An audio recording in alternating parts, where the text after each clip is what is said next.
கோயில போய் விளக்கு ஏற்றுங்க. விளக்கு ஏற்றினால் விதி மாறும். ஏன்? விளக்கு ஏற்ற ஏற்ற விதி மாறும். எவர் சதி செய்தாலும் மதி அணிந்தவன் உன் கதியை காப்பாற்றுவான். சுவாமி சாதாரணமான தெய்வம் கிடையாது. சிவன்கிட்ட யாரும் பக்கத்துல வரவே முடியாது. அதனாலதான் அவன் சோதிக்கிறான்னு ஒதுங்கி போயிடுறாங்க.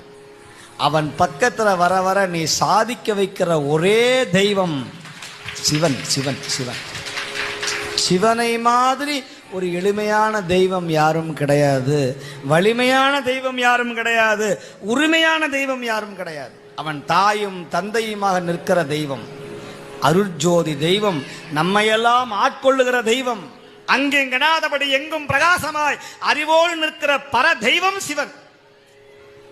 சிவனை வழிபட்டா காசு கிடைக்குமா? சந்தேகம். சிவனை வழி